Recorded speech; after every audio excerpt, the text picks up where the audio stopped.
Hello नमस्कार जय हिंद प्यारे साथियों। बहुत बहुत गुड मॉर्निंग सुप्रभात आप सभी लोगों को। मैं आलोक शुक्ला आप सभी का एग्जाम स्पेयर में बहुत बहुत स्वागत करता हूं। और आज जैसा कि संडे है और हमेशा की तरह आज हम अपनी वीकली करंट अफेयर जो 19 अक्टूबर से 26 अक्टूबर के बीच का सारा करंट अफेयर है उसको हम यहाँ पर बहुत ही शानदार तरीके से करने वाले हैं। आप लोगों के लिए यहाँ पर न्यूज का विश्लेषण, आपके एमसीक्यू, उससे रिलेटेड जो स्टैटिक जीके होगा और सारी चीजें जो है वो मैंने कवर की हैं। तो थोड़ी सी लंबी क्लास होगी, बने रहेंगे लास्ट तक। मेरा वादा है कि आप वो सारी चीजें लेकर जाएंगे जो आपको कहीं पर भी नहीं मिलने वाली हैं। तो बिना किसी देरी के दोस्त शुरू करेंगे आज का अपना करंट अफेयर पहले क्वेश्चन के साथ से। और पहला क्वेश्चन है, आपसे पूछा गया है कि अभिमन्यु जिंदल जो है इनको किस संगठन का अध्यक्ष नियुक्त किया गया है। तो आपके पास ऑप्शंस हैं भारतीय उद्योग संघ, भारतीय chamber of commerce, federation of Indian chambers of industry या फिर एसोचैम। तो ये चारों ऑप्शन आपके पास हैं। आपको बताना है कि अभिमन्यु जिंदल को इनमें से किस संगठन का चेयरपर्सन जो है वो नियुक्त किया गया है। तो इनको भारतीय चैम्बर ऑफ कॉमर्स का अध्यक्ष जो है दोस्त नियुक्त किया गया। ठीक है, तो ये आप बढ़िया से नोट कीजिएगा। थोड़ी सी चीजें हैं, तो ये कौन है, अभिमन्यु जिंदल है। और इनको नियुक्त किया गया है क्या, इनको नियुक्त किया गया है भारतीय चैम्बर ऑफ कॉमर्स का अध्यक्ष। तो ये आप याद रखिएगा। अगर आप बात करें इसके मुख्यालय की, तो इसका मुख्यालय कलकत्ता में स्थित है और इसकी स्थापना कब हुई थी, 1925 में इसकी स्थापना की गई थी। और अगर आपको इसका पीडीएफ चाहिए तो आप उसको टेलीग्राम डिस्क्रिप्शन में लिंक है, वहां से जाके डाउनलोड कर सकते हैं, आराम से बढ़िया से इसको आप पढ़ सकते हैं। उसके बाद पूछा गया है कि सुबियांटो जो है ये इंडोनेशिया के 8वें राष्ट्रपति बने और इन्होंने अपना पदभार कब से ग्रहण किया। क्लियर। तो देखिए सिंपल सी बात है कि यहां पर आपको डेट से उतना मतलब नहीं है। ठीक है, डेट आपसे पेपर में नहीं पूछे जाने वाली है। आपसे पूछा क्या जाएगा, प्रबोवो सुबियांटो के बारे में। ठीक है, किसके, प्रबोवो के बारे में अगर आप बात करेंगे तो ये इंडोनेशिया के 8वें क्या बनते हैं, राष्ट्रपति बनते हैं। क्या बनते हैं, 8वें राष्ट्रपति बनते हैं। और एक रिकॉर्ड ये बनता है इनके साथ कि 1966 के बाद, कब से, 1966 के बाद इन्होंने सबसे बड़े कैबिनेट का गठन किया। क्या किया है इन्होंने, सबसे बड़े कैबिनेट का गठन किया है। कहां के, जो इंडोनेशिया का कैबिनेट मंत्रालय है वहां का, है ना। तो इन्होंने सबसे बड़े कैबिनेट का गठन किया है। इनके पहले जो गठन किया गया था वो किया गया था सुकर्णो के द्वारा, जो कि पूर्व राष्ट्रपति थे कहां के, इंडोनेशिया के। क्लियर। तो ये चीज आपको यहाँ पर जो इंपॉर्टेंट है वो याद रखना है, डेट आपसे नहीं पूछी जाएगी। तो यहाँ पर अगर आप देखेंगे तो ये क्या है, सुबियांटो है, इन्होंने इंडोनेशिया के 8th यानी कि 8वें नंबर के राष्ट्रपति के रूप में दोस्त शपथ ले ली है। क्लियर। अब अगर आप इंडोनेशिया की बात करें तो इंडोनेशिया की राजधानी क्या है, जकार्ता नहीं, इसको बदलकर क्या कर दिया गया है, नूसंतारा। क्या कर दिया गया है, नूसंतारा, ये राजधानी अब इन्होंने अपनी परिवर्तित कर दी है। क्लियर, ये आप याद रखिएगा। इंडोनेशिया के बारे में अगर आप याद रखें तो ये दुनिया का सबसे बड़ा मुस्लिम बाहुल्य देश है।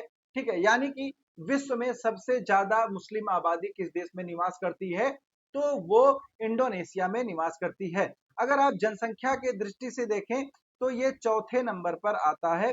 फोर्थ स्टेज इसका क्या है, फोर्थ स्टेज है इसकी, चौथे नंबर पर है ये, किसमें, जनसंख्या की, उसमें जनसंख्या के फॉर्म्स में अगर देखेंगे तो। और अगर आप बात करेंगे तो ये एक द्वीपीय देश है। क्या है, द्वीपीय देश है और दुनिया का सबसे बड़ा द्वीपीय देश है ये। यहाँ पर लगभग अगर आप बात करेंगे तो 17,000 से ज्यादा द्वीप हैं। क्लियर। चलिए आगे बढ़ेंगे अगले क्वेश्चन पर।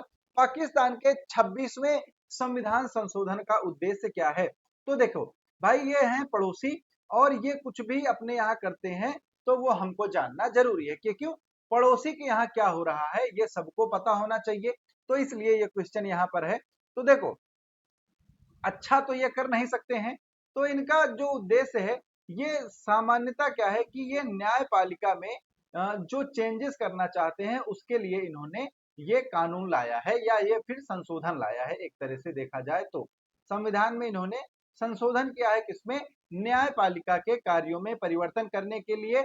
और सिंपल सा अगर आप देखें तो इन्होंने इसकी शक्तियों को सीमित करने का प्रयास किया है। तो इन्होंने क्या किया, न्यायिक नियुक्तियों और शक्तियों में सुधार करने के लिए क्या किया है, 26वां संविधान संशोधन किया है। किसने, हमारे पड़ोसी पाकिस्तान ने। तो इसको अगर आप देखेंगे तो यहाँ पर उनके प्रधानमंत्री कौन है, शहबाज शरीफ हैं। इनके राष्ट्रपति कौन है, आसिफ अली जरदारी हैं। यहाँ पर इंपॉर्टेंट ये है कि हाल ही में पाकिस्तान ने SCO यानी कि संघाई सहयोग संगठन की अध्यक्षता की और भारत के जो विदेश मंत्री हैं जयशंकर जी, ये यहाँ पर शामिल होने कहा जाते हैं, पाकिस्तान जाते हैं। और पिछले 9 सालों में, कितने, 9 सालों में पाकिस्तान जाने वाले ये पहले पहले मंत्री बनते हैं भारत के। इसके पहले कौन मंत्री गया था, तो मंत्री गई थी इसके पहले सुषमा स्वराज, है ना। कौन गया था, सुषमा स्वराज जी गई थी। लेकिन अगर बात करें तो सुषमा स्वराज के बाद एक लोग और गए थे, वो कौन है, हमारे मोदी जी, प्रधानमंत्री जी। ये सरप्राइज विजिट पर पहुंच गए थे, कहां, पाकिस्तान, है ना। तो ये चीज यहाँ पर की गई है। इन सब चीजों को आप बढ़िया से याद रखिएगा। SCO की अध्यक्षता 2024 में किसने की, तो वो पाकिस्तान ने की है, वो भी आप याद रखिएगा। ठीक है। उसके बाद आपसे पूछा गया है दोस्त, स्वावलंबन शक्ति अभ्यास या फिर स्वावलंबन सैन्य अभ्यास भारतीय सेना के द्वारा किस फील्ड यानी कि किस रेंज में किया गया।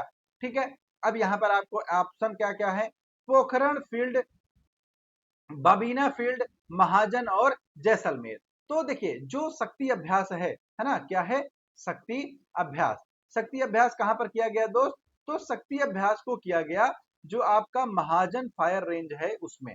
कहां पर, महाजन फायर रेंज में इसको यहाँ पर आयोजित किया गया। तो ये आप याद रखिएगा। ऑप्शन कौन सा सही हो जाएगा दोस्त, ऑप्शन सी आपका सही हो जाएगा। ठीक है। तो यहाँ पर हौसला बनाए रखना, अभी क्लास शुरू हुई है, लंबे तक जाएंगे आराम से। और यहाँ पर अगर आप देखेंगे तो स्वावलंबन शक्ति अभ्यास का आयोजन किया गया। ठीक किसके द्वारा, तो सुदर्शन चक्र कोर के द्वारा इसका आयोजन किया गया। और इसका गठन कब किया गया था, 1966 में।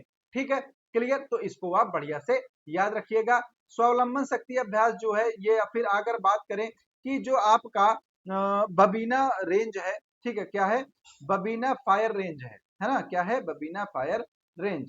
ठीक, ये कहां पर स्थित है, ये झांसी में स्थित है। ठीक है। और शायद मैंने आपको उत्तर बता दिया है, ये महाजन। तो ये क्या है, बबीना फील्ड फायर रेंज होगा, यहाँ पर इसका आयोजन किया गया है। उसके बाद आपसे पूछा गया कि भारत और ओमान के बीच में जो बायलेटरल एक नौसैनिक अभ्यास हुआ, ये कहां पर किया गया। या फिर आपसे पूछा गया कि इस अभ्यास का नाम क्या है, तो इस अभ्यास का नाम है नसीम अल बहर। क्या नाम है दोस्त, सभी लोग बताएंगे। तो इसका नाम है नसीम अल बहर। ठीक, ये कहीं कहीं आपको ये फिर नसीम अल बह भी मिल जाएगा। तो ये क्या है, नसीम अल बहर है। ये किसके किसके बीच में आयोजित किया जाता है, तो ये दोस्त होता है भारत और ओमान के बीच में, है ना। किसके बीच में, भारत और ओमान के बीच में। ओमान क्या है, एक गल्फ कंट्री है, इसको आप बढ़िया से याद कीजिएगा, है ना। चलिए, यहाँ पर अगर आप देखेंगे तो ये कुछ फुटेज है कहाँ की, इस सैन्य अभ्यास की जो आयोजित किया गया। ठीक है। अब यहाँ पर देखिए इसमें कहाँ पर आयोजित हुआ, ये बहुत इंपॉर्टेंट है। तो आप अगर स्थान नोट करें तो स्थान क्या हो जाएगा, गोवा, है ना। कहाँ पर, गोवा में इसको आयोजित किया गया। ठीक, उसके बाद अगर आप बात करें पार्टीज की या फिर जो पार्टिसिपेट कर रहे थे देश, तो ये किसके किसके बीच में, इंडिया और ओमान के बीच में आयोजित किया गया। ठीक, याद हो गया। चलिए आगे बढ़ेंगे बहुत ही बढ़िया तरीके से। अगला क्वेश्चन है कि ऋत्विक चौधरी बेलीपल्ली और अर्जुन खाड़े की जो जोड़ी है, इसने किस टूर्नामेंट में अपना पहला, अगर पहला आ गया तो इसको नोट कर लिया करो। ठीक है, पहला बहुत इंपॉर्टेंट हो जाता है, किसी ना किसी पेपर में आपसे भिड़ जाएगा आगे। तो पहला ATP 250 पुरुष युगल खिताब जीता किसने, ऋत्विक चौधरी ने और अर्जुन खाड़े ने।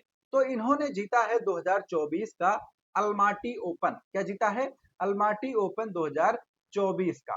और ऐसा करने वाले ये भारतीय बने हैं और पहली बार इन्होंने अपना ये खिताब जो है वो जीता है।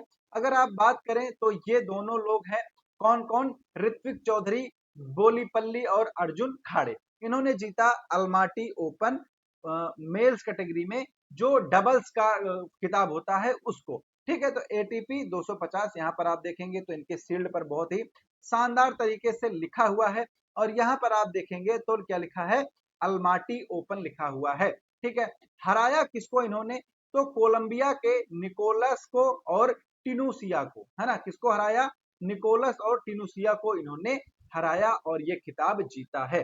क्लियर, चलो याद हो गया, आगे बढ़ेंगे। आगे पूछा गया आपसे कि मिस इंडिया वर्ल्ड 2024 का जो खिताब है वो किसने जीता है।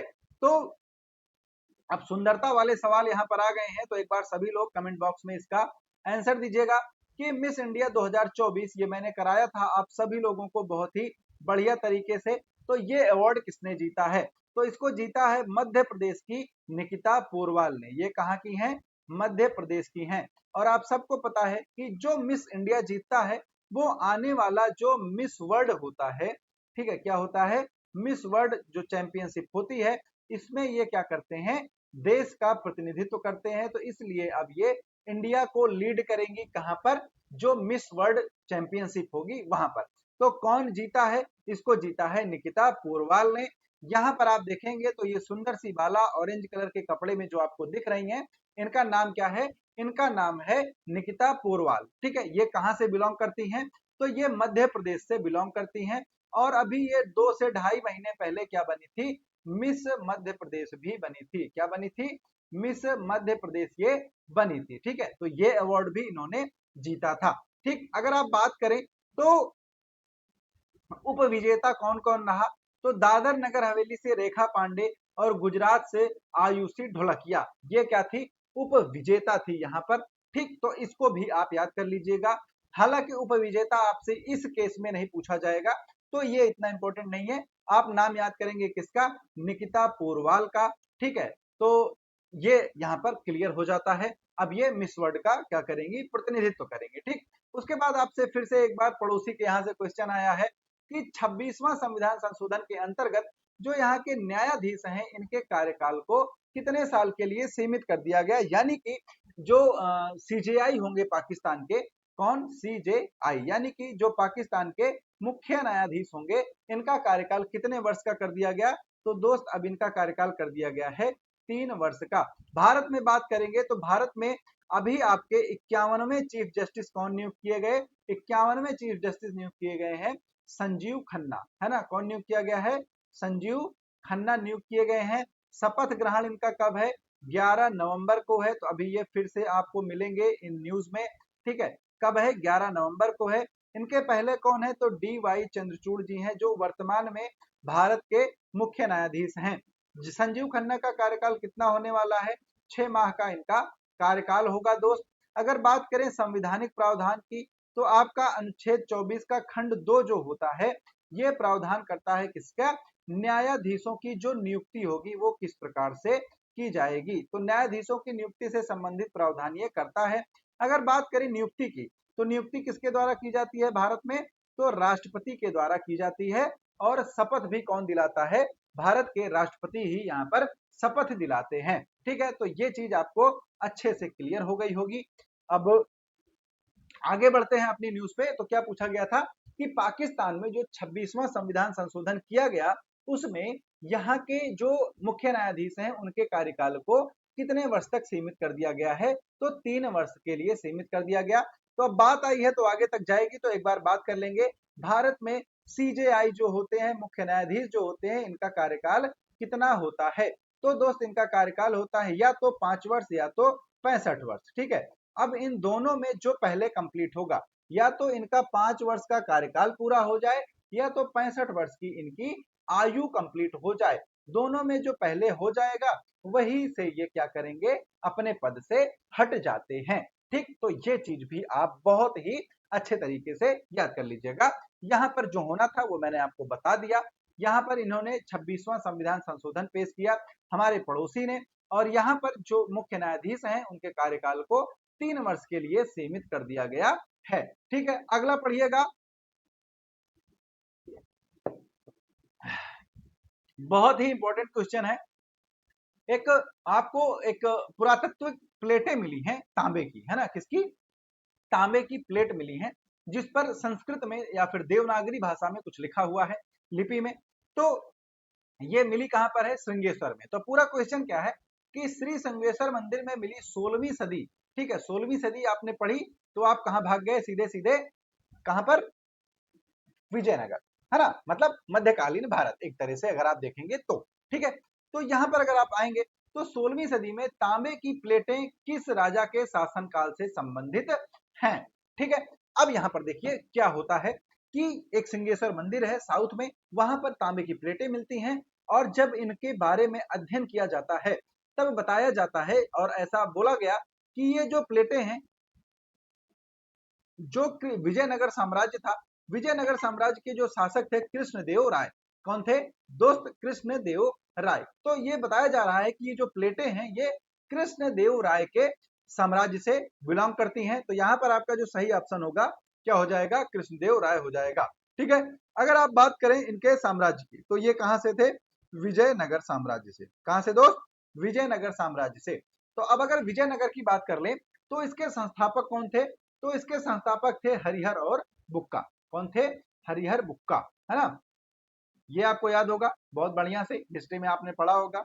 लेकिन एक इंपॉर्टेंट चीज और हो जाती है कि इसकी स्थापना की कब की गई थी। तो देखिए विजयनगर साम्राज्य अलग कब हो गया था और हरिहर बुक्का ने इसकी स्थापना की थी कब? जब दिल्ली में किसका था शासन था? MBT यानी कि मोहम्मद बिन तुगलक का। जब मोहम्मद बिन तुगलक दिल्ली में शासन कर रहा था तो हरिहर बुक्का ने क्या किया था? साउथ में एक विजयनगर साम्राज्य की स्थापना कर ली थी और पहली बार हुआ था कि किसी सिंहासन पर दो लोग एक साथ क्या कर रहे थे? शासन कर रहे थे। हरिहर और बुक्का ये दोनों क्या थे? भाई भाई थे। ठीक है, तो यहाँ पर ये चीज आपको क्लियर होनी चाहिए। अगर आप यहाँ तस्वीरों में देखेंगे तो ये जो वो पुरातात्विक साक्ष्य है, जो प्लेट मिली है वो यहाँ पर दिखाई गई है। ये जो लिपि लिखी गई है ये क्या है? देवनागरी है, जो हम लोग लिखते हैं, है ना। क्या है? देवनागरी लिपि में ये लिखा गया है। ये संस्कृत भाषा में लिखा गया है, इसको भी आप जान लीजिएगा। किसमें? संस्कृत भाषा में ये लिखा गया है। ठीक है, तो इसको कब का बोला जा रहा है? विजयनगर साम्राज्य का बोला जा रहा है कृष्णराव द्वितीय के समय का, जब 1513 ईस्वी की इनको बताया गया। तो ये संस्कृत और नंदी नगरी में लिखी गई है। ठीक है, किसमें? संस्कृत और नंदी नगरी में लिखी गई है। मैंने आपको देवनागरी बता दिया तो नंदी नगरी इसको कर लेंगे। तो संस्कृत भाषा और नंदी नगरी लिपि में लिखा गया है। क्लियर? चलिए आगे बढ़ेंगे। आपसे पूछा गया है कि राष्ट्रीय पैरा तैराकी चैंपियनशिप 2024 में, है ना, 2024 में S4 जो कैटेगरी होती है दिव्यांगता की, उसमें 100 मीटर फ्री स्टाइल स्पर्धा का स्वर्ण पदक किसने जीता है? तो दोस्त इसको जीता है किसने? लखन सिंह ने। किसने जीता है? लखन सिंह ने इसको जीता है। अब अगर यहाँ पर आप थोड़ी सी बात करें तो जो राष्ट्रीय पैरा तैराकी चैंपियनशिप है इसको आयोजित कहाँ किया जा रहा है? गोवा में। कहां पर? गोवा में आयोजित किया जा रहा है। अगर गोवा के बारे में आप कुछ चीजें जाने तो ये भारत का ऐसा राज्य है जहां पर सबसे कम जिले हैं। गोवा में मात्र 2 जिले हैं। ठीक है, कितने? मात्र 2 जिले हैं। सबसे छोटी तटरेखा किसकी है? सबसे छोटी तटरेखा किसकी है? गोवा की है। सबसे बाद में आजाद कौन हुआ था? गोवा हुआ था। और जो आपका कॉमन सिविल कोड है या फिर अगर आप बात करें जो यूनिफॉर्म सिविल कोड है, ठीक है, यानी कि समान नागरिक संहिता जो है इसको लागू करने वाला पहला राज्य कौन सा है? वो गोवा है। गोवा में यूनिफॉर्म सिविल कोड जो है वो लागू है। ठीक है, तो ये सारी चीजें यहाँ पर हो जाती हैं दोस्त, तो इसको आप याद रखिएगा। आएंगे अपने टॉपिक पर। यहाँ पर आप देखेंगे तो ये तस्वीर जो है ये पैरा चैंपियनशिप जो तैराकी हुई थी उसमें जो विजेता है उनकी है। यहाँ पर अगर आप बात करें तो लखन सिंह ने क्या जीता? स्वर्ण पदक जीता। अगर आप बात करें उड़ीसा के कमलकांत तो इन्होंने रजत पदक जीता और हरियाणा के बलराज ने क्या जीता? कांस्य पदक जीता। एक चीज आप देखेंगे कि कोई भी खेल हो, चाहे ओलंपिक हो, चाहे नेशनल लेवल पर हो, स्टेट लेवल पर हो, छोटा छोटा खेल हो, हरियाणा का खिलाड़ी उसमें जरूर होता है। तो इस मामले में हरियाणा बहुत आगे है। ठीक है, अगर आप इसमें अगर देखें S5 कैटेगरी में तो S5 कैटेगरी में उड़ीसा के नरहरी ने और ने आंध्र प्रदेश के लक्ष्मण राव और बिहार के शम्स आलम को हराकर क्या जीता, स्वर्ण पदक यहाँ पर जीता है। तो यानी कि उड़ीसा के नरहरी ने गोल्ड मेडल जीता, लक्ष्मण राव ने सिल्वर मेडल जीता और शम्स आलम जो थे इन्होंने कांस्य पदक यहाँ पर जीता है। अगर आप S6 कैटेगरी की बात करें तो यहाँ पर महाराष्ट्र के चैतन्य ने फ्री स्टाइल में गोल्ड मेडल क्या है, जीता है। ठीक है, तो बहुत ज्यादा ये इंपॉर्टेंट नहीं है, लेकिन अब वीक की न्यूज है अपनी तो रखनी पड़ती है। ठीक, चलिए अब आएगा इंपॉर्टेंट, ये इंपॉर्टेंट है, इसको आप याद कर लीजिएगा, ये आपके पेपर में भिड़ने वाला है आपसे।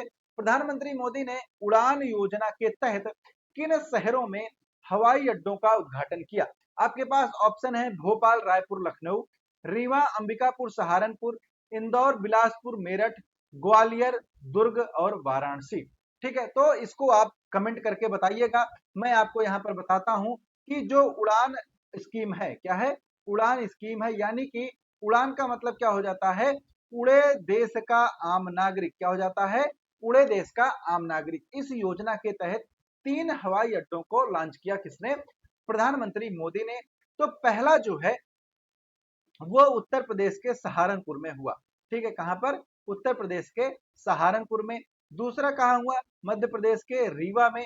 और तीसरा कहां हुआ, अंबिकापुर के सॉरी छत्तीसगढ़ के अंबिकापुर में। कहां पर, अंबिकापुर। तो ये 3 हवाई अड्डे जो हैं इनको यहाँ पर क्या किया गया, यहाँ का इनका इनॉग्रेशन किया गया, वर्चुअली किया था इसको, किसने, प्रधानमंत्री मोदी ने। ठीक है, अगर आप बात करें उड़ान योजना की तो ये किस लिए लाई गई थी, तो अगर आप इसको देखेंगे तो ये लाया गया था जो भारत में हवाई यात्रा है, क्या है, हवाई यात्रा जो है इसको सस्ता बनाने के लिए, कि जो अगर आप इसका स्लोगन देखेंगे तो क्या है, उड़े देश का आम नागरिक, यानी कि जो एक नॉर्मल आदमी है जो फ्लाइट्स के टिकट अफोर्ड नहीं कर सकता है, उसको भी यहाँ पर क्या किया जाएगा, फ्लाइट की सुविधा दी जाएगी। क्लियर, चलिए तो यहां तक आपको क्लियर हो गया होगा। आगे बढ़ेंगे अगले क्वेश्चन पर, सभी लोग पढ़ेंगे इसको। ठीक है, तो आपसे पूछा गया है कि हरियाणा में सब कोटा यानी कि उप कोटा, यानी कि कोटे के अंदर कोटा, यानी कि रिजर्वेशन के अंदर रिजर्वेशन, है ना।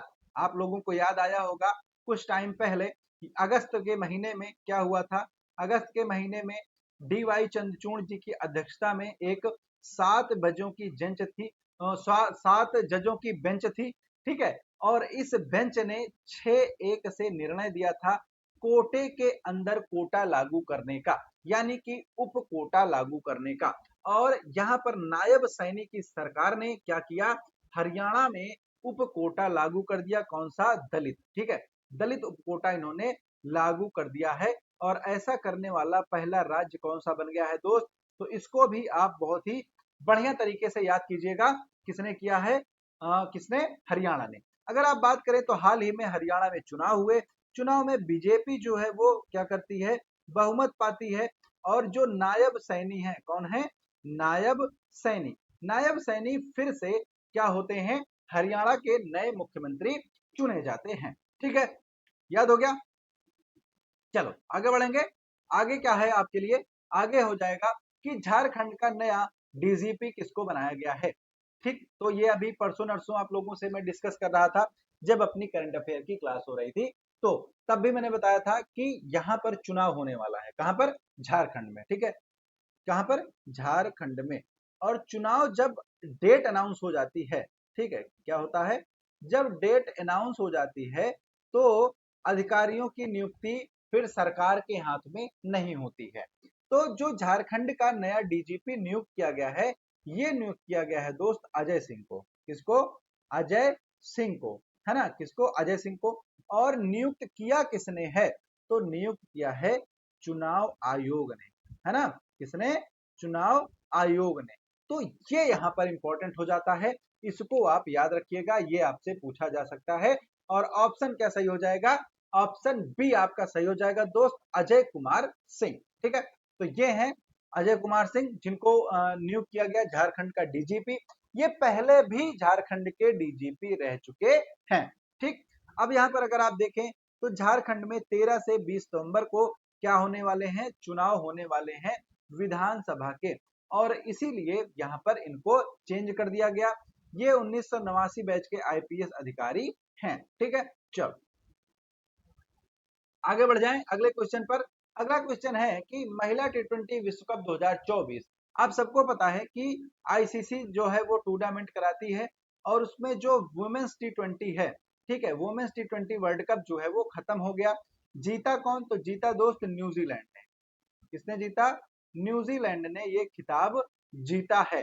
ठीक, अब यहाँ पर ये तो आप नोट डाउन कर लीजिएगा कि आईसीसी महिला विश्व कप 2024 का खिताब किसने जीता? तो वो जीता न्यूजीलैंड ने। फिर उसके बाद क्या होता है, जब टूर्नामेंट खत्म हो जाता है तो आईसीसी जो है वो एक पूरे टूर्नामेंट की टीम बनाती है, उसको क्या बोलती है? टीम ऑफ द टूर्नामेंट, है ना। और इसमें जो अच्छे खिलाड़ी होते हैं पूरे टूर्नामेंट में उनको शामिल किया जाता है। तो यहाँ पर आपसे पूछा गया है कि इस टीम में भारत से शामिल होने वाली एकमात्र खिलाड़ी कौन है? तो वो है हरमनप्रीत कौर। कौन है दोस्त? हरमनप्रीत कौर है। इनको यहाँ पर शामिल किया गया है। तो यहाँ पर अगर आप देखेंगे तो ये 5वें नंबर पर हैं, भारत की हैं हरमनप्रीत कौर, इनको यहाँ पर शामिल किया गया है। और ये एकमात्र क्या है? भारतीय हैं जिनको टीम ऑफ द टूर्नामेंट में स्थान मिला है। क्लियर? अगर आप बात करें कैप्टन किसको बनाया गया, तो ये बनाया गया है लॉरा वोल्वाडर्ट को, है ना। किसको बनाया गया? वो लारा वोल्वाडर्ट को क्या बनाया गया है? इस टीम का कप्तान बनाया गया है। क्लियर? चलें आगे बढ़ते हैं। ठीक है, आगे चलिए। आगे क्या है आपके पास? आगे आपके पास है कि एशियाई विकास बैंक यानी कि एडीबी का मुख्यालय कहाँ स्थित है। तो ये क्वेश्चन यहाँ पर क्यों आया? सबसे बड़ी बात यही हो जाती है कि स्टैटिक कहाँ से आ गया बीच में करंट के चलते चलते। तो देखिए क्या हुआ कि जो आपका इजराइल है ना, आजकल बहुत ज्यादा चर्चा में है क्योंकि बहुत लगातार ये हमलाबाजी हो रही है। अगर आप बात करें इजराइल की ना दोस्त, तो ये 7 देशों के साथ एक साथ युद्ध लड़ रहा है इस टाइम पर, है ना। अगर आप इसको देखेंगे, एक डीप एनालिसिस अगर आप करेंगे, तो ये 7 देशों के साथ एक साथ क्या कर रहा है? युद्ध लड़ रहा है ना। तो ये इंपॉर्टेंट है यहाँ पर इजराइल। तो इजराइल को क्या किया गया? एडीबी में इसका 69वां यानी कि 69th सदस्य के रूप में, मेंबर कंट्री के रूप में मान्यता दे दी गई है। क्लियर? तो यानी कि 69वें देश के रूप में एशियन डेवलपमेंट बैंक में कौन शामिल हो गया? इजराइल शामिल हो गया। इसलिए इंपॉर्टेंट ये है कि इजराइल का मुख्यालय कहां पर स्थित है? तो कहां स्थित है? मनीला फिलीपींस में स्थित है। ठीक है, कहां पर? मनीला फिलीपींस में एशियन डेवलपमेंट बैंक का स्थित है क्या? मुख्यालय। अगर आप बात करें इसके गठन की, तो इसका गठन किया गया था दोस्त 19 दिसंबर 1966 को। इसके अगर वर्तमान अध्यक्ष की बात करें तो वो है मसात्सुगु असाकावा। ये कहाँ के हैं? ये जापान के हो जाते हैं। ठीक है, कहाँ के हैं? जापान के हैं, जो वर्तमान में क्या है? एशियन डेवलपमेंट बैंक के अध्यक्ष हैं। ठीक, फिर उसके बाद एक क्वेश्चन आया आसान सा कि 24वीं राष्ट्रीय पैरा तैराकी चैंपियनशिप 2024 किस राज्य में आयोजित की जा रही है? सॉरी, किस राज्य ने जीती? अच्छा, किस राज्य ने जीती, ये आपसे पूछा गया है। तो सबसे पहले अगर आप बात करें आयोजन की, तो आयोजन कहां पर किया जा रहा है दोस्त? गोवा में, है ना। कहां पर? गोवा में आयोजित किया गया। ठीक है, लखन सिंह ने क्या जीता? अगर आप बात करें, अभी थोड़ी देर पहले आप लोग पढ़ते हुए आ रहे हैं, लखन सिंह ने एस हाँ S4 कैटेगरी में क्या जीता? इन्होंने जीता गोल्ड, है ना। क्या जीत लिया? गोल्ड जीत लिया। अगर आप बात करें किस राज्य ने जीता, तो यहाँ पर कर्नाटक जो है इसने यहाँ पर जीत दर्ज की है। कर्नाटक को टोटल अंक मिले थे 392। ठीक है, तो कौन जीता? कर्नाटक जीता है। केरल के मोहम्मद असीम पुरुष सीनियर चैंपियन बने। आंध्र प्रदेश के रवि कार्तिक पुरुष जूनियर चैंपियन बने। हरियाणा के रेवांश जो है ये पुरुष सब जूनियर चैंपियन बने।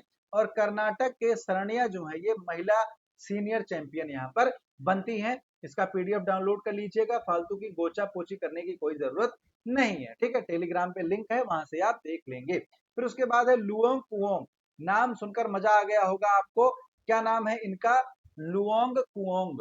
ठीक, और इनको क्या नियुक्त किया गया? किसी एक देश का राष्ट्रपति नियुक्त किया गया। और वो देश कौन सा होगा? तो आपके ऑप्शंस में दिए गए हैं, थाईलैंड, वियतनाम, कंबोडिया, लाओस। तो दोस्त इनको नियुक्त किया गया है कहाँ का? वियतनाम का राष्ट्रपति। ठीक है, कहाँ का? वियतनाम का राष्ट्रपति किसको नियुक्त किया गया है? लुओंग कुओंग को। ठीक, ये जब मैं इस आपका कंटेंट बना रहा था तो इनका नाम पढ़कर मुझे काफी ज्यादा मजा आई थी। नाम काफी अच्छा लगा मुझे, लुओंग कुओंग। याद करने में काफी आसान है। ठीक, ये कौन से नंबर के बने? 8वें नंबर के राष्ट्रपति यहाँ पर बने हैं, कहाँ के? वियतनाम के। और अगर आप बात करेंगे इनके वोटों की, तो इन्होंने 91.67% वोट हासिल किए राष्ट्रपति बनने में। तो ये बहुत ही अच्छी चीज है, बहुत ही ज्यादा बहुमत इनको यहाँ पर मिल गया है। ठीक, अब ये कहाँ है? 2026 तक इस पद को ग्रहण करेंगे। इनके पहले कौन थे? तो इनके पहले थे टोलैम, है ना? कौन थे? टोलैम। ये कौन थे इसके पहले? वियतनाम के राष्ट्रपति थे। अगर कुओंग लुओंग की बात करें, तो ये 1975 में वियतनाम की सेना में शामिल हुए थे। 2006 में ये मेजर ओजर बने, फिर राजनीति में आए, और अब क्या हो गया? ये सर्वोच्च पद धारण कर रहे हैं, कहाँ का? वियतनाम का। उसके बाद एक इंपॉर्टेंट न्यूज है, इसको आप नोट डाउन कर लिएगा। ये आगे चलकर फिर से अपडेट होने वाली है बाकी राज्यों के लिए भी, और ये आपसे पेपर में भी पूछे जाने वाली है। पूछा गया है कि उड़ीसा सरकार ने महिला कर्मचारियों के लिए प्रति माह कितनी सवेतन मासिक धर्म अवकाश की घोषणा की? यानी कि यहाँ पर उड़ीसा सरकार ने एक घोषणा की है, किस चीज की घोषणा की है? मासिक धर्म आने पर महिलाओं के लिए एक पेड लीव। ठीक है, एक पेड लीव, यानी कि वेतन के साथ आपको छुट्टी दी जाएगी। ठीक है, तो क्या होगा? एक दिन की पेड लीव जो है वो महिलाओं को प्रदान किया जाएगा जब उनको मासिक धर्म होगा तब। ठीक है, तो ये बहुत ही एक शानदार इनिशिएटिव है गवर्नमेंट के द्वारा जो लिया गया है। अगर यहाँ पर आप देखेंगे तो अब क्या होगा? अब सालाना 12 अतिरिक्त छुट्टियां और मिल जाएंगी महिलाओं को। और इसको अतिरिक्त कहना थोड़ा सा गलत होगा, क्योंकि नेचर ने जिस तरह से बनाया है मेल और फीमेल को, तो अगर आप उनकी जगह पर रख के खुद को वो चीज महसूस करेंगे, तो ये छुट्टी आपको अतिरिक्त यहाँ पर महसूस नहीं होगी। ठीक है, उसके बाद इसकी घोषणा किसने की? तो इसकी घोषणा की है उप मुख्यमंत्री प्रवती परिदा ने, जो कि उड़ीसा की उप मुख्यमंत्री हैं। अगर आप उड़ीसा की बात करें, तो यहाँ पर अभी एक दाना नाम का क्या आया था? चक्रवात आया था। और दाना चक्रवात जो है, ये लैंडफॉल किया कहां पर? उड़ीसा के तट पर। उड़ीसा के तट पर कहां पे? जो भितरकनिका नेशनल पार्क है वहां पर। कहां पर? भितरकनिका नेशनल पार्क, है ना? तो ये एक आप याद करेंगे। दूसरा, अगर आप उड़ीसा की बात करें, तो यहाँ पर एक बहुत ही फेमस झील है, चिल्का झील, है ना? कौन सी झील है? चिल्का झील है। ये एक तरह से अगर आप देखेंगे तो सबसे बड़ी खारे पानी की झील है पूरे एशिया की। ठीक है, कहाँ की? पूरे एशिया की। ठीक है, तो एक घूंट पानी पी ले। चलिए, तो ये सारी चीजें हो जाती हैं एशिया के बारे में। दाना तूफान का आप नाम याद रखेंगे, ये उड़ीसा में आया है। चिल्का झील एशिया की सबसे बड़ी खारे पानी की झील है, ये भी कहाँ है? उड़ीसा में स्थित है। भितरकनिका नेशनल पार्क कहाँ पर स्थित है? वो भी उड़ीसा में स्थित है। चलिए आगे चलेंगे अगले क्वेश्चन पर। मिस्र ने डब्ल्यूएचओ को मलेरिया मुक्त घोषित कर दिया, और ऐसा बनने वाला ये कौन सा देश हो गया है? 2024 की बात करें, तो 2024 में ये दूसरा देश बना है। ठीक है, कौन सा? दूसरा देश बना है।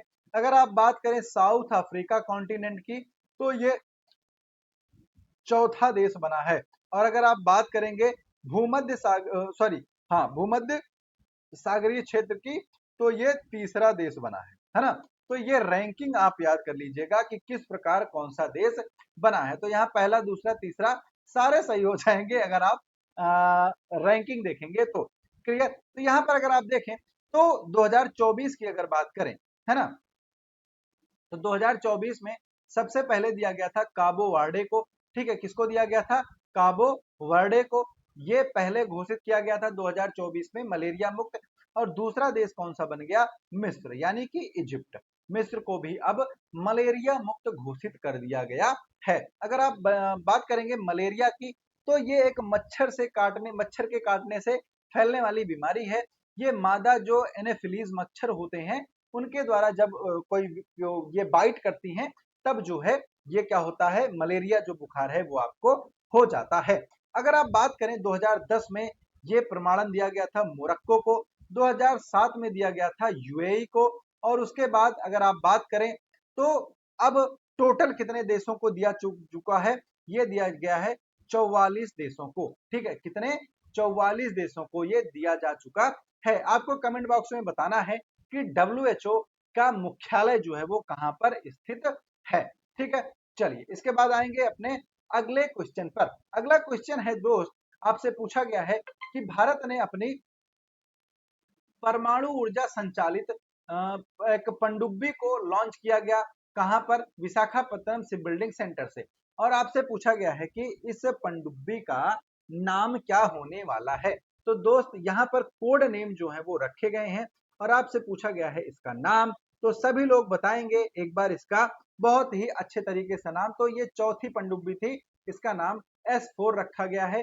अभी अगर आप बात करें तो ये अरिहंत श्रेणी की पनडुब्बी है। ठीक है, इसमें टोटल बननी कितनी है? 6 पनडुब्बियां बननी है, जिनमें रूस की भी सहायता ली जा रही है। रूस के सहायता से इस पनडुब्बी का निर्माण किया जा रहा है। ठीक है, इसके बारे में अगर आप बात करें तो इसमें K4 मिसाइल लगाई गई है, जिसकी रेंज कितनी है? 3500 किलोमीटर है। कितनी? 3500 किलोमीटर है। जिस पनडुब्बी से वर्टिकली जो है वो मिसाइल्स लॉन्च हो सकती हैं और एक साथ 8 K4 मिसाइल को लॉन्च किया जा सकता है। ठीक है, अगर आप बात करें इसकी पहली, तो पहली थी अरिहंत, जिसका जलावतरण किया गया था 26 जुलाई 2009 को। ठीक है, कब किया गया था? 26 जुलाई 2009 को। किसके द्वारा? तो मनमोहन सिंह। ठीक है, किसके द्वारा? मनमोहन सिंह के द्वारा। अगर आपकी इसकी दूसरी पनडुब्बी की बात करें तो इसका नाम है अरिघाट। इसको ये क्या है? ये इस श्रेणी की दूसरी पनडुब्बी थी।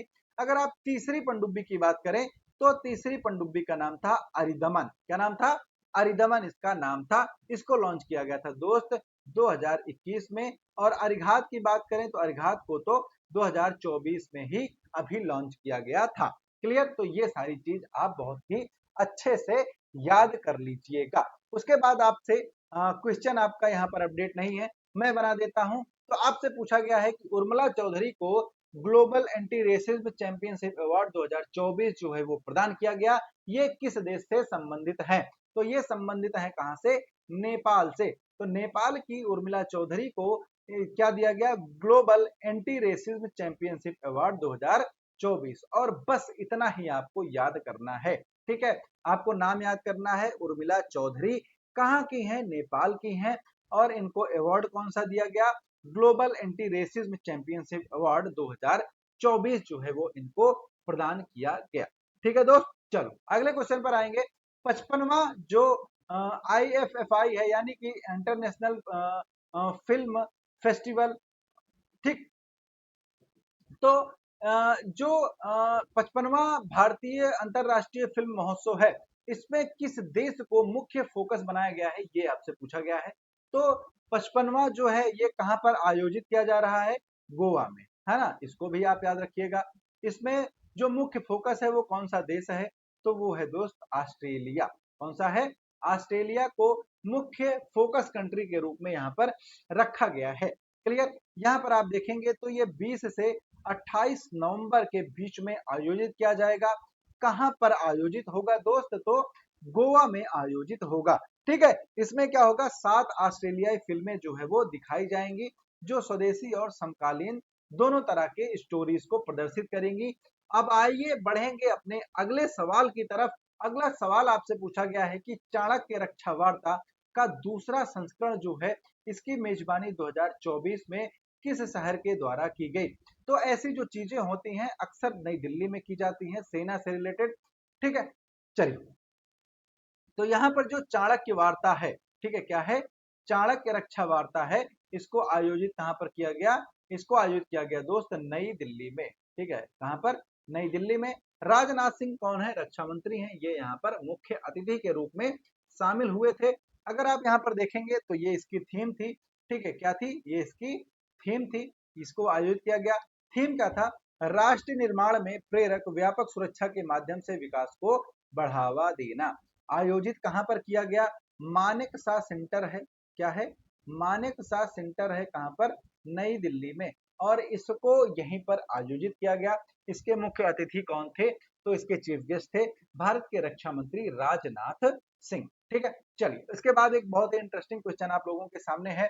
वो ये है कि पश्चिमी हिमालय में खोजी गई सांप की नई प्रजाति का नाम क्या रखा गया है? तो इसका नाम जो दोस्त रखा गया है, जो आप लोगों ने टाइटैनिक मूवी का नाम सुना होगा या फिर टाइटैनिक मूवी देखी होगी, है ना? तो इसका जो नाम रखा गया वो टाइटैनिक मूवी के जो एक्टर थे लियोनार्डो डिकैप्रियो, इनके नाम पर रखा गया है ना। इनके नाम पर इसको यहाँ पर रखा गया। अगर आप बात करें तो इसका पूरा नाम क्या है, एंगुइकुलस डिकैप्रियो। क्या नाम है, एंगुइकुलस डिकैप्रियो, ये रखा गया इसका नाम। अगर आप देखेंगे तो ये सांप है जिसको खोजा गया हिमालय की श्रेणियों में, और ये कौन है, लियोनार्डो डिकैप्रियो हैं, जो ऑस्कर अवार्ड भी इनको मिल चुका है। पश्चिमी हिमालय में इसको खोजा गया, ये सांप की एक प्रजाति है, और यहाँ पर मैंने आपको ये सारी चीजें बता दी हैं, ठीक है। अगर आप बात करें तो यह प्रजाति जो है वो नैनीताल और नेपाल के चितवन राष्ट्रीय उद्यान जो है यहाँ पर भी पाई जाती है, ठीक। तो इसको भी आप याद कर लीजिएगा। चलो आगे बढ़िए दोस्त। बहुत ही शानदार तरीके से आपसे पूछा गया है कि स्काई स्कैनर की जो ट्रेवल्स ट्रेंड्स रिपोर्ट आती है उसमें 2025 में घूमने के लिए सबसे अच्छी जगह कौन सी बताई गई है, सबसे लोकप्रिय गंतव्य कौन सा है। तो ये देखिए जो ट्रेवल ट्रेंड्स रिपोर्ट है, ये स्काई स्कैनर एक संस्था है जिसके द्वारा जारी की जाती है। ये बताता है कि सबसे अच्छी जगह कौन सी है जहां पर आप घूमने जा सकते हैं। तो यहाँ पर इस बार शिलोंग को पहले नंबर पर रखा गया है, ठीक है। किसको, शिलोंग को पहले नंबर पर रखा गया है। यहाँ पर अगर आप देखेंगे तो ये शिलोंग की थोड़ी सी खूबसूरती है आप लोगों के सामने जो प्रदर्शित की गई है, ठीक।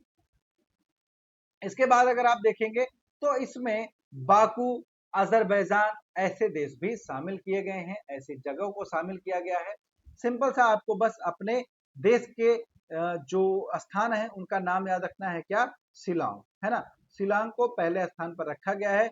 शिलोंग को बोलते हैं पूर्व का स्कॉटलैंड। क्या बोलते हैं, पूर्व का स्कॉटलैंड बोलते हैं, ठीक है। तो ये भी आप याद कर लीजिएगा। चलो दोस्त आगे बढ़ेंगे। 2024 प्रवासी परिचय कार्यक्रम का उद्घाटन जो है ये किसके द्वारा किया गया। ये बहुत ही इंटरेस्टिंग क्वेश्चन है। यहाँ पर जो नाम है वो आप लोगों के लिए काफी ज्यादा चौंकाने वाले हैं। देखिए नरेंद्र मोदी जी हर उद्घाटन में रहते हैं, तो ये भी हो सकते हैं। प्रवासी मतलब एक विदेश से जुड़ी चीज है, तो एस जयशंकर जी भी हो सकते हैं, और द्रौपदी मुर्मू तो राष्ट्रपति हैं, तो ये कोई भी उद्घाटन कर सकती हैं। लेकिन यहाँ पर ये तीनों ऑप्शन नहीं सही है। यहाँ पर इसको किया गया सुहेल एजाज खान के द्वारा, जो रियाद में इसका आयोजन किया तब वहां पर उपस्थित थे, ठीक है। तो रियाद में प्रवासी परिचय कार्यक्रम का आयोजन किया गया और इसका उद्घाटन किया सुहेल एजाज खान ने, जो भारत के एम्बेसडर हैं, कहां पर, जो भारत के एम्बेसडर हैं रियाद में, ठीक है। यहाँ पर जो 11 शास्त्रीय भाषाएं हैं उनकी उनको यहाँ पर प्रदर्शित किया गया। अब शास्त्रीय भाषा आई है तो ये बात दूर तक जाएगी। यहाँ पर हम क्या पढ़ेंगे, तो यहाँ पर हम पढ़ेंगे अभी हाल ही में 2024 में ही 4 दिन पहले ही 5 शास्त्रीय भाषाओं को संवैधानिक दर्जा दिया गया। यानी कि सिंपल सी बात है कि 5 भाषाओं को शास्त्रीय भाषा के रूप में मान्यता दी गई। भाषाएं कौन कौन सी हैं इनके बारे में यहाँ पर दोस्त चर्चा करेंगे। तो देखो वो भाषाएं कौन कौन सी हैं, तो पहली है आपकी पाली, है ना, लिख देता हूं मैं। दूसरी है आपकी प्राकृत, ठीक है। उसके बाद है आपकी बांग्ला, ठीक है, आमी जे तोमा, ठीक है। बांग्ला के बाद हो जाएगा आपका आसामी, सॉरी आसामी नहीं, मराठी, हाँ ठीक है, क्या हो जाएगा, मराठी हो जाएगा, और मराठी के बाद हो जाएगा आपका आसामी, ठीक। तो इन 5 भाषाओं को दर्जा दिया गया। फिर अगर आप बात करें शास्त्रीय भाषाओं की, तो शास्त्रीय भाषाओं को दर्जा कब से दिया जाना शुरू हुआ, 2004 से। सबसे पहले किसको दिया गया, तो सबसे पहले संस्कृत मत लगा के आना, तमिल को दिया गया था, ठीक है। उसके बाद अगर आप बात करें तो अगले साल 2025 में किसको दिया गया, तो 2025 में दिया गया दोस्त किसको, संस्कृत को, है ना, इसको संस्कृत को दिया गया। तो यहाँ पर इसको आप बहुत ही अच्छे से याद कर सकते हैं, ठीक। ये 5 भाषाएं आप याद करेंगे। वर्तमान में अब टोटल कितनी भाषाओं को दिया जा चुका है, 11 भाषाएं हैं जो अब भारत की शास्त्रीय भाषाएं हैं। उसके बाद आपसे पूछा गया कि हिंडाल्को इंडस्ट्रीज को किस संगठन का नया सदस्य बनाया गया। तो अगर आपको इतना पता हो कि हिंडाल्को जो है वो बनाती क्या है, तो ये कॉपर बनाने वाली कंपनी है, कॉपर बनाती है, ठीक है, कॉपर के निर्माण में है। तो इसको इंटरनेशनल कॉपर एसोसिएशन का नया सदस्य बनाया गया है। हिंडाल्को जो है, जो आपका बिरला ग्रुप है, ठीक है, उसकी एक कंपनी है। अगर आप बात करें यहाँ पर, तो इसके जो सीईओ हैं वो रोहित पाठक हैं, और इसकी स्थापना कब की गई थी? 1958 में इसकी स्थापना दोस्त की गई थी। इसके बाद आगे बढ़ेंगे अगले क्वेश्चन पर। अगला क्वेश्चन ये इंपॉर्टेंट है, इसको आप नोट कर लीजिएगा। आपसे पूछा गया है कि जामिया मिलिया इस्लामिया जो कॉलेज है, जो इस यूनिवर्सिटी के वीसी कौन नियुक्त किए गए, कुलपति कौन नियुक्त किए गए हैं? तो ये नियुक्त किए गए हैं प्रोफेसर मजहर आसिफ। कौन नियुक्त किए गए? प्रोफेसर मजहर आसिफ। ये कहां से लाए गए? तो ये जेएनयू में प्रोफेसर थे। कहां पर? जेएनयू में प्रोफेसर थे। इनको यहां से लाकर जामिया मिलिया इस्लामिया यूनिवर्सिटी का वीसी नियुक्त किया गया है, क्योंकि यहाँ के वीसी का पद जो है ये पिछले कुछ समय से रिक्त था। अब ये क्या करेंगे? ये इनका कार्यकाल होगा या तो 5 वर्ष या तो 70 वर्ष, है ना? क्या होगा? या तो 5 वर्ष या तो 70 वर्ष। जो पहले पूरा हो जाएगा वो इनको दे दिया जाएगा। अगर आप बात करें इनके योगदान की, तो जो एनईपी है, ठीक है, एनईपी 2020, इसके निर्माण में इनका बहुत ही खास योगदान था। ठीक है, चलो ये आपको यहाँ पर पता चल गया। आगे बढ़ेंगे। आगे पूछा गया है कि भारत और जर्मनी ने अपना पहला, ठीक है, क्या आ गया दोस्त? पहला। तो ये क्या हो गया? इंपॉर्टेंट हो गया। ठीक है, भारत और जर्मनी ने अपना पहला समुद्री रक्षा अभ्यास MPX जो है, इसको किस महासागर में आयोजित किया? तो देखिए, सिंपल सी बात है, भारत जो भी करता है हिंद महासागर में करता है। ठीक है, कहां पर? हिंद महासागर में करता है। ठीक, अगर आप बात करें इसकी, तो ये कहां पर? देखिए, कहां पर? हिंद महासागर में आयोजित किया गया। अगर आप इसको देखेंगे तो ये भारत और जर्मनी के बीच का पहला समुद्री अभ्यास है। नाम क्या है? MPX है। तो इसको आप याद कर लीजिएगा दोस्त, ये आपसे पूछा जा सकता है, क्योंकि क्या है, ये पहला है। और अभी क्या है, तो जो जर्मनी के वाइस चांसलर हैं वो इंडिया भी आए हुए हैं, तो ऐसे में ये और इंपॉर्टेंट हो जाता है। उसके बाद आपसे पूछा गया है कि 31वां सिंगापुर भारत द्विपक्षीय अभ्यास सिम्बेक्स 2024, मोस्ट इंपॉर्टेंट लिखिएगा, ये आपसे कहीं ना कहीं भिड़ेगा। तो मोस्ट इंपॉर्टेंट है सिम्बेक्स 2024 का जो समुद्री चरण है, ये कहां पर आयोजित किया जाएगा? तो इसको आयोजित किया जाएगा दोस्त कहां पर? बंगाल की खाड़ी में। अगर आप बात करें सिम्बेक्स की, है ना, किसकी बात करेंगे? सिम्बेक्स की। तो इसका पहले नाम क्या था? इसका नाम था पहले लायन एक्सरसाइज। क्या नाम था? लायन एक्सरसाइज इसका नाम था। अगर आप बात करें तो ये कहां पर हुआ? तो इसके दो चरण हैं। पहला एक है बंदरगाह चरण, ये कहां पर हुआ? विशाखापत्तनम में। कहां पर दोस्त? विशाखापत्तनम। ठीक है, और अगर आप बात करें इसके समुद्री चरण की, तो यह कहां पर होगा? ये होगा बे ऑफ बंगाल, यानी कि बंगाल की खाड़ी में। ठीक है, तो ये सारी चीजें आप याद कर लीजिएगा। ठीक है, समझ में आ गया होगा। चलो आगे बढ़ेंगे। आगे आपसे पूछा गया है कि किस भारतीय विज्ञानी का निधन हो गया जो विज्ञान में महिलाओं की वकालत करने के लिए जानी जाती थी? तो दोस्त ये हैं रोहिणी गोडबोले। इनको पद्मश्री भी मिला था। क्या मिला था दोस्त? पद्मश्री अवार्ड भी इनको मिला था। इनको यहाँ पर नवाजा गया है किससे? पद्मश्री से। और इनका हाल ही में निधन हो गया। ये 71 वर्ष की थी। 71 वर्ष की आयु में इन्होंने अंतिम सांस ली। इसके पहले इनको PhD की उपाधि से भी सम्मानित किया गया था। तो बस आपको इतना याद रखना है, बाकी बहुत ज्यादा याद रखने की जरूरत नहीं है। ठीक है, चलिए आगे क्या है कि भारतीय नौसेना ने एक अभय नाम का अपना पोत लॉन्च किया, जो क्या है? सैलो वाटरक्राफ्ट है।